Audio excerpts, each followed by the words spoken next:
PG welcomes you in PG point. देखिए, अगर आप इस वर्ष बीएड में एडमिशन लेना चाहते हैं या कर रहे हैं तो आपके लिए बहुत इंपॉर्टेंट न्यूज़ है। डेट इज़, आप लोगों के दिमाग में चल रहा है कि मैम अब से ही बीएड क्या 1 साल 4 साल और स्पेशल एजुकेशन वाला कैसे क्या होना है। तो देखिए, सब कुछ मैं आपको बताऊंगी। पहली बात तो अब आपका नोटिफिकेशन कभी भी जारी हो सकता है। फेब के फर्स्ट वीक में आपका नोटिफिकेशन आ जाता है एज यूजुअल, ठीक है। उसके बाद में मिड ऑफ द फेब से आपके फॉर्म फिल होना स्टार्ट हो जाते हैं। यानी कि अगर आप अपने ग्रेजुएशन के 3rd ईयर में हैं और आपके एग्ज़ाम नहीं भी हुए हैं, आप परसुइंग कैंडिडेट माने जा रहे हैं, तो आप अपना फॉर्म फिल कर लीजिएगा, क्योंकि ये प्रोसीजर थोड़ा सा लंबा होता है। आपका ये जो इंट्रेंस होगा, ये आपका 2 ईयर बीएड इंट्रेंस एग्ज़ाम जो अभी होता है ना, कोई भी आपका बीएड में आप एडमिशन लोगे जा करके तो उसमें इंट्रेंस तो मांगेंगे ही मांगेंगे, आप ये समझ लीजिए। तो अगर आप बीएड करना चाहते हैं तो 100 नहीं 110% आपको ये बीएड एंट्रेंस का एग्ज़ाम देना पड़ेगा। नो मैटर कि आपकी क्या रैंक आ रही है, क्या मार्क्स हैं, वो भी उसके विषय में भी डिस्कस करेंगे।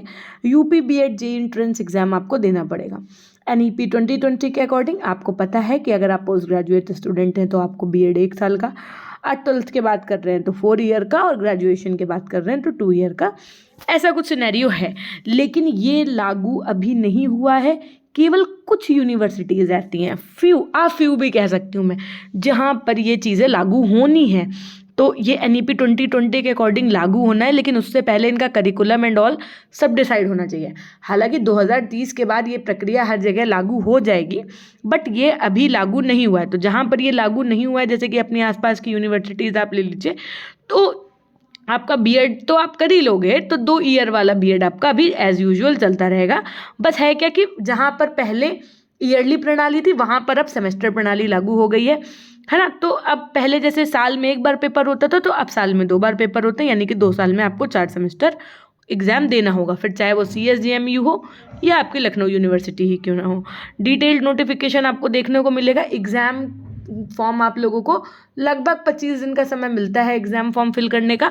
एग्ज़ाम फॉर्म फिल आप 25 दिन में लगभग करिए, उसके बाद में फिर डेट बढ़ती है क्या मैम? हाँ, बढ़ जाती है, क्योंकि आपको भी पता है कि एग्ज़ाम डेट तो ये बढ़ाते ही बढ़ाते हैं हर बार। तो ऐसे ही हुआ था पिछली बार भी कि लास्ट बोला था कि 20-25 अप्रैल तक एग्ज़ाम करा लेंगे, बट एग्ज़ाम ये मई में करवा पाते हैं। तो सेम उसी तरीके से इस बार भी अगर आप एक्सपेक्ट करेंगे तो एग्ज़ाम तो इनका अप्रैल तक लास्ट या मई में होगा, लेकिन आपको अपना एग्ज़ाम फॉर्म जो भरना है वो आपको फेब में ही भरना है, ठीक है। तो नोटिफिकेशन कभी भी आ सकता है, और अगर आप यहाँ पर अच्छे नंबर ले आते हैं ना तो आपको गवर्नमेंट कॉलेज मिल जाएगा। नहीं गवर्नमेंट मिलेगा तो एडेड यानी कि सेमी गवर्नमेंट कॉलेज मिल जाएगा। यानी कि यदि कहीं की फ़ीस 50,000 है मान लो प्राइवेट में, तो आपका 10,000 में ही बीएड हो जाना है ना।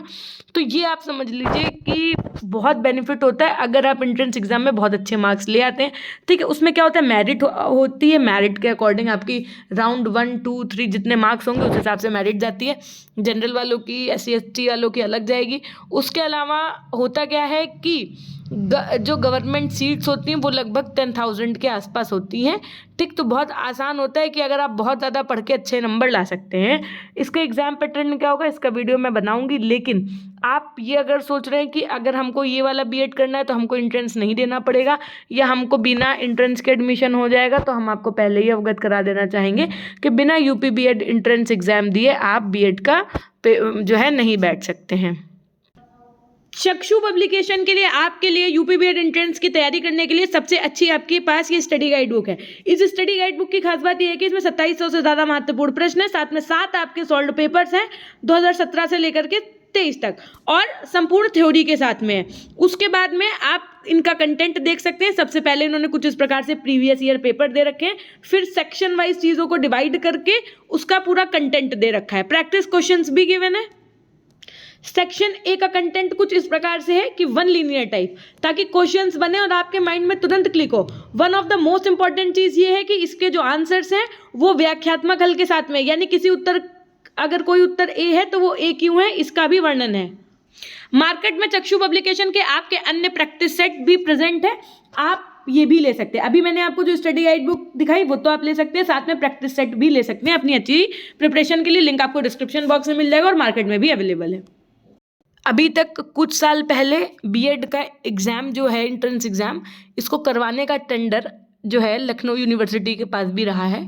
उसके बाद में आपका उससे पहले भी बुंदेलखंड यूनिवर्सिटी का लास्ट ईयर रहा है। अब इस बार ये भी कौन करवाता है, मे बी बुंदेलखंड यूनिवर्सिटी को ही मिले, क्योंकि बहुत अच्छे से एग्ज़ाम कंडक्ट कराते हैं ये। तो हो सकता है अब ये जिसको भी टेंडर दिया जाए तो वो अपना यूनिवर्सिटी एग्ज़ाम कंडक्ट कराएगी। उसी एग्ज़ाम को करने के बाद में आपका रिजल्ट जारी हो जाएगा, आपका स्कोर कार्ड आएगा। स्कोर कार्ड आने के बाद में आपको बताया जाएगा कि अगर आपकी रैंक इतने से इतने के बीच में है तो फेज़ 1 की काउंसलिंग करवानी होगी, फेज़ 2 की काउंसलिंग में पार्टिसिपेट करना होगा। इसी तरीके से एकदम लास्ट में आपकी पूल काउंसलिंग होती है। सारी बातें आपको मैं यहाँ पे बताती रहूँगी। यहाँ पर आपको ना सिर्फ बीएड के एंट्रेंस की जानकारी दी जाती है, अपितु आपको यहाँ पर बीएड की पढ़ाई भी करवाई जाती है सेमेस्टर वाली। तो चैनल को सब्सक्राइब जरूर कर लीजिएगा, बेल आइकन प्रेस कर दीजिएगा, है ना। फिर मिलते हैं आपसे हम नेक्स्ट वीडियो के माध्यम से। तब तक के लिए अपना ध्यान रखिएगा। धन्यवाद।